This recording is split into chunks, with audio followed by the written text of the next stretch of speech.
आज फिर से मैं 10 सब्जेक्ट लाया हूँ, बहुत ज़्यादा इम्पोर्टेंट है। ए भुजा वाली समबाहु त्रिभुज का क्षेत्रफल क्या होगा?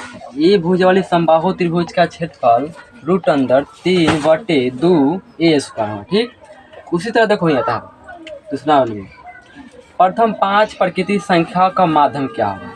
क्या कर रहा है? प्रथम 5 तो प्रकृति संख्या पूछ रहा है, तो क्या प्राकृतिक संख्या किससे कहते हैं? गिनती की संख्या को प्रकृति संख्या कहते हैं। तो कह रहा है प्रथम 5 प्रकृति संख्या को माध्य बताइए। तो प्रथम 5 प्रकृति संख्या लिखिए ना यहाँ पर। तो प्रथम क्या हो जाएगा? 1 हो जाएगा, 2 हो जाएगा, 3 4 5, 1 2 3 4 5 और 5 प्रकृति संख्या लिख दी। अब क्या कर रहा है? यहाँ पर माध्य पूछ रहा है। तो क्या पूछ रहा है? माध्य पूछ रहा है। तो देखिए माध्य निकालने के लिए हम बराबर भागों में बांटते हैं। जो मेरा बीच में जो मेरा बच जाता है वही मेरा माध्य होता है।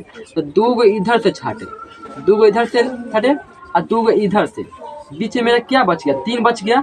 3 मेरा क्या हो जाएगा? माध्य हो जाएगा। 3 मेरा माध्य हो जाएगा। उसी तरह यहाँ क्या है? प्रथम 5 पूर्ण संख्याओं को माध्य ज्ञात करें। तो प्रथम 5 पूर्ण संख्या को माध्य ज्ञात करना है तो पूर्ण संख्या हमको याद होना चाहिए। तो क्या होता है? तो 0 से होता है 1 0 0 1 2 3 4 5। अब देखो क्या पूछा है? 5 को पूछा है पूर्ण संख्या। तो 1 2 3 4 5 6 हो जा रहा है। तो 5 को लिखो, 5 क्यों ना लिखा है? पूछा है। तो 1 2 3 4 5। तो 2 गो इधर से छाटिए और 2 गो इधर से, बीच में मेरा क्या यही ना बच रहा है? तो माध्य मेरा क्या हो जाएगा? 2 आंसर हो जाएगा। ठीक, उसी तरह क्या है? प्रथम 10 सम प्रकृति संख्या को माध्य ज्ञात करना है। तो प्रथम 10 प्रकृति संख्या को माध्य ज्ञात करना है। तो यहाँ पर 10 को हम क्या लिखेंगे? सम प्रकृति संख्या लिखेंगे। तो 2 4 6 8 10 12 14 16 18 20 दोनों के पूरा के ऐड कीजिए तो 110 आएगा। 2 4 6 6 6 12 12 20 30 40 40 और 2 42 और 42 और 10 50 और 4 56 56 56 और 6 कितना? 56 6 62 72 हो जाएगा। 80 80 80 90 90 20 110 हुआ। 110 हो गया, 110 हो गया।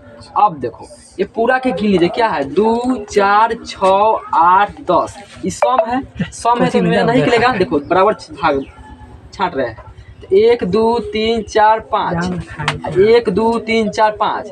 अब छाटे तो बीच में कुछ नहीं बचा तो क्या करेंगे? इसको हम गिन लेंगे, पूरा संख्या को गिन लेंगे। 1 2 3 4 5 6 7 8 9 10 गो है। 10 गो है तो 10 से भाग दे, 10 से भाग देंगे तो कितना आ जाएगा? 111 आंसर आ जाएगा। 0 से 0 खत्म और 1 से भाग देंगे तो 11 आ जाएगा। ठीक, अब देखो 11 मेरा आंसर हो गया। क्या पूछा है? माध्य पूछा है तो माध्य क्या? 11 हो गया। उसी तरह क्या है? 13 और 19 के बीच के समांतर माध्य ज्ञात कीजिए। इसका फॉर्मूला क्या होता है? a + b/2। तो मेरा a 13 हो गया, b मेरा 19 हो गया। तो इसको लिखिए 13 + 19/2 जोड़ेंगे तो कितना हो जाएगा? 32 हो जाएगा।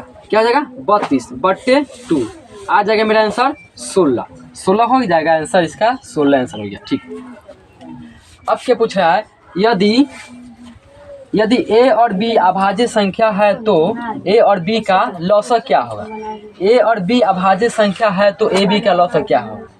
a b की लॉसक क्या होगा? देखिए a b की लॉसक निकालना है तो एक आया। ठीक, b के निकाले तो b के भी एक आया। तो इसका हम HCF कितना हो जाएगा? HCF बराबर क्या हो जाएगा? ये दोनों में क्या कॉमन है? एक कॉमन है तो ए हो जाएगा। अब एलसीएम कैसे निकालते हैं? एलसीएम मतलब लॉसक, इसको मतलब होता है मौसक। एलसीएम क्या हो जाएगा? a गुने b। ठीक, तो मेरा क्या हो जाएगा? a गुने b। 1 से गुना कराएंगे तो क्या है? कहीं a जितना संख्या उतना ही संख्या ना उतरेगा। हाँ देखिए a गुने b, इसमें a से गुना कराएंगे तो जितना है उतना ही हो जाएगा। ठीक, और उसी तरह देखिए यहाँ पर 2 तथा 2.5 के बीच अपरिमेय संख्या को कितना होगा? तो रूट में 5 होगा। संचयी बराबरता वक्र क्या कहलाता है? त्वरण कहलाता है। संचयी बराबरता वक्र क्या कहलाता है? त्वरण कहलाता है। यदि P तथा Q दो अभाज्य संख्या है, P तथा Q दो अभाज्य संख्या है तो उनका मौसा कितना होगा।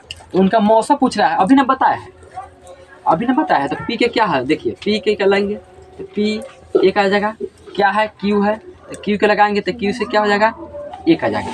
तो इस दोनों में क्या कॉमन है, कॉमन क्या है, एक के ना कॉमन है, तो मेरा एक हो गया आंसर। तो इसका मौसा कितना होगा, एक।